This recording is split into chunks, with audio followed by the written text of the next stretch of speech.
You know something? It was cool to be a scientist or an engineer this week.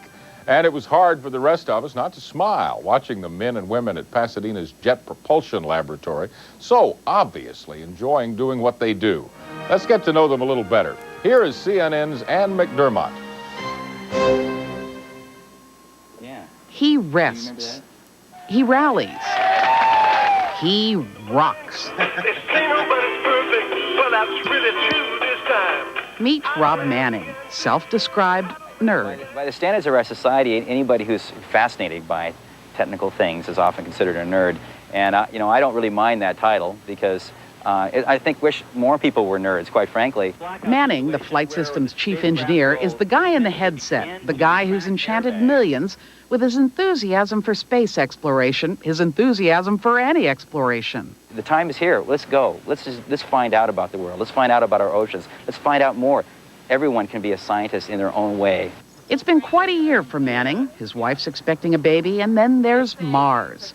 His only regret, he hasn't gotten around to trying to name one of those Mars rocks after his dog. After his dog? They wouldn't let me name it after my wife. Then there's Donna Shirley. Woo-hoo! Now, normally she's much more sedate, but the Mars Exploration Program Manager is excited about Mars, and she in turn excites audiences about it because she explains things clearly, simply, a skill she comes by honestly. When my daughter was in preschool, I went over and taught science to the 3- and 4-year-olds. 3- and 4-year-olds? We had them sliding down the slide, yelling, "Gravity!" Gravity. Blech. That's Matt Golombek, the entertaining guy at all those news conferences. You know, the sky's the limit here. The project scientist says space was not a particularly big deal to him as a child. He got into rocks. I'm a geologist by training, and I got into geology because I wanted to know how mountains got to be mountains and valleys got to be valleys. Fortunately, he's got mountains and valleys on Mars. Now, if only he could get some rest. My kids wanted to know why. They asked my wife, "Why is Daddy always on TV and not home with us?" And what does Daddy say? Daddy said, I'll be home real soon. Soon. Getting any fan mail? None. Well, maybe he just hasn't checked. Donna Shirley's been getting some. So has Rob Manning. But don't worry, nobody's going Hollywood here. I didn't do this job to be famous. I did this job to explore Mars. Mars. Ann McDermott, CNN, Pasadena, California. These are pretty remarkable folks. My colleague John Zarella, another remarkable person, is at the Jet Propulsion Laboratory with some of the men and women who've made this Pathfinder mission such a success. John? John, I've got to tell you that we watched that entire first segment. It was great with our 3D glasses on here at the Jet Propulsion Laboratory. And there we are, all of us with our 3Ds. It was better in 3D, that first segment. Just fabulous. It's a fun bunch. You know that by now. I want you to meet everybody here in person now. Of course, the world has come to know all of these people. To my right, Donna Shirley, the head of Mars Exploration Program here at the Jet Propulsion Laboratory. And, of course, Matthew Golombek, soon to be on GQ, I understand. Matthew Golombek, who is the head of the science team here on this mission, on the Pathfinder mission.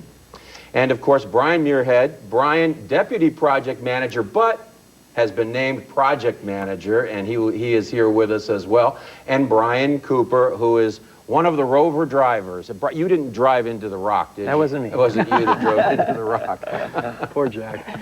Yeah. I have to ask you, right out of the box, everybody wants to know, what do you do for an encore?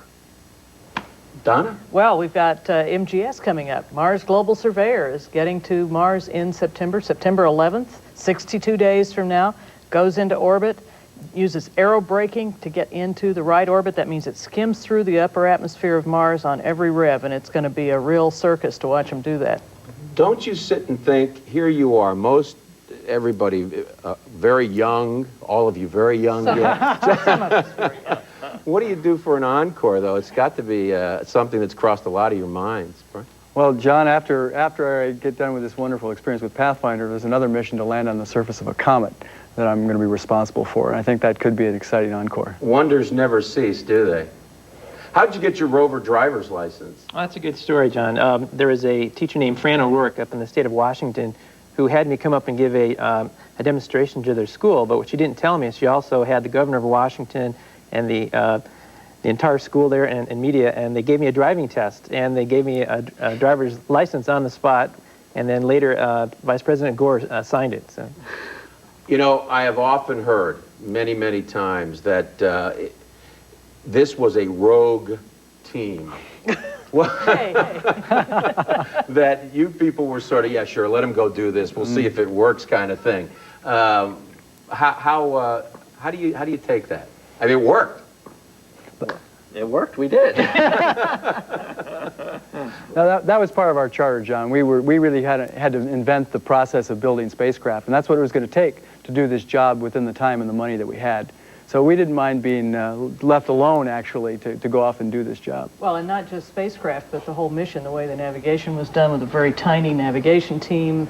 The rover, nobody had ever built a 10-kilogram spacecraft before. And the whole program's like that. You know, the whole program is chartered to pave the way for NASA to show how to do this stuff. And this team showed how to do it. Matt, did you ever think in your wildest dreams that the kind of science that's coming back, this was an engineering mission primarily, but here you are with all of this tremendous science that you're getting? Yeah, well, that was always my dream, actually. I mean, that was my job, in fact, was to dream about the science that we could get back and what we could do, and in fact, how to change this thing. You don't want to send a red brick to Mars. That's dumb. Let's do something where you can learn something new and really start investigating this planet. And so that's been my job since day one, is how do you take this entry, descent, and landing demonstration and make it into a really neat science mission? and you know, the place we landed, I think, should be called Matt's place, because he's the one that picked it and sold it and got it to happen. Absolutely. Right, we had talked about that on occasion. And really, from the point of view of a rover driver, Brian Cooper, you guys, and a lot of, you know the old saying, it's better to be lucky than good. I mean, you were both where you landed, because all around there, if we look at the 3D or any of the images, it would be a pretty rough ride even for Sojourner. I think it's a perfect combination of rocks that the scientists are finding very interesting right near us, and yet they're spaced out enough that we can go around them, and that the sizes are such that we're not going to be in too much hazards driving around. That was a real concern in the selection. They were worried if it was too much like Viking 2, where you had a lot of large rocks sort of equally spaced, it might be difficult to drive. And it just perfect. Perfect. I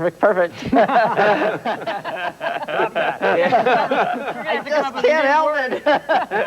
It's obviously very easy to see how come they're very happy all the time. And now we've seen scientists giddy as school kids. How about school kids acting like scientists? Hi, I'm Samantha Cravey. I'm 14 years old from Conyers, Georgia, and I was wondering if the red soil on Mars has any similarity to the red Arabian deserts.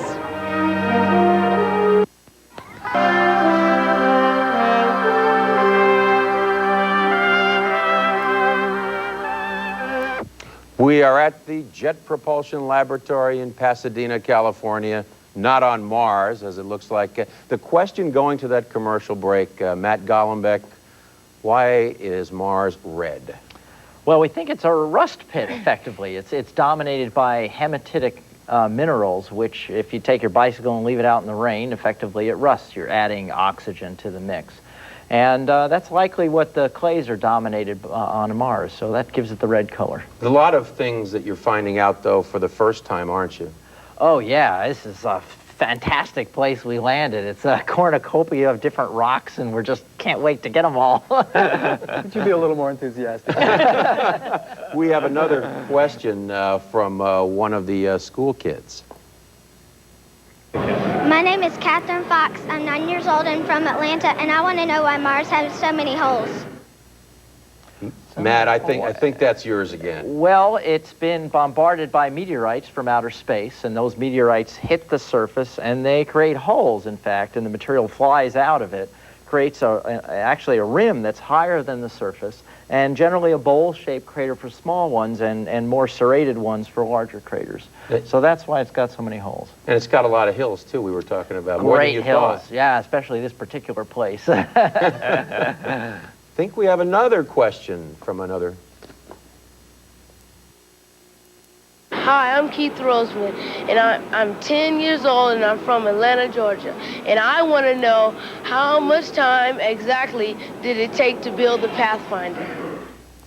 Brian Muirhead, that goes to you. I mean, that one was the one that kept you up at night, didn't it? That's a pretty straightforward one. We started the project in October of 1993, and then we built it. We designed the spacecraft, we built it, we tested it, and we launched it in December of 96. So it was about 38 months to design, build, test, and launch.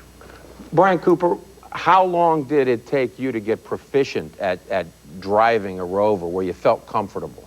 We've been practicing for quite a while, both in the sand pit area we have up in our facility, test facility, but also before then when we first developed the Rover, but very intently for the last year. So probably about the last year we've been doing our all-up system tests, and it's taken a while to get a feel for the system and calibrating it.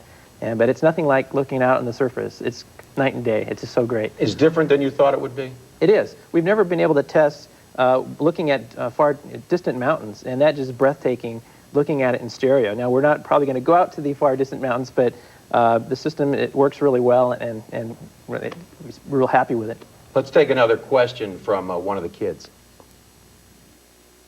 My name's Joel Withrow. I'm from Atlanta and I'm 13. I was just wondering, what's the average temperature on Mars? Temperature on Mars. What's the temperature like on Mars? It's cold. I'll just say what the weathermen on Mars say, which is that it's maybe 5 to 10 degrees above zero to about 100 degrees below zero. It's a pretty cold place. That's not, and this is summer. And this is summer. That's pretty much what you expected. There was no surprise there. Yeah, it's about 100-degree C change, and so yeah, the temperature swings are enormous. Enormous. We have yet another question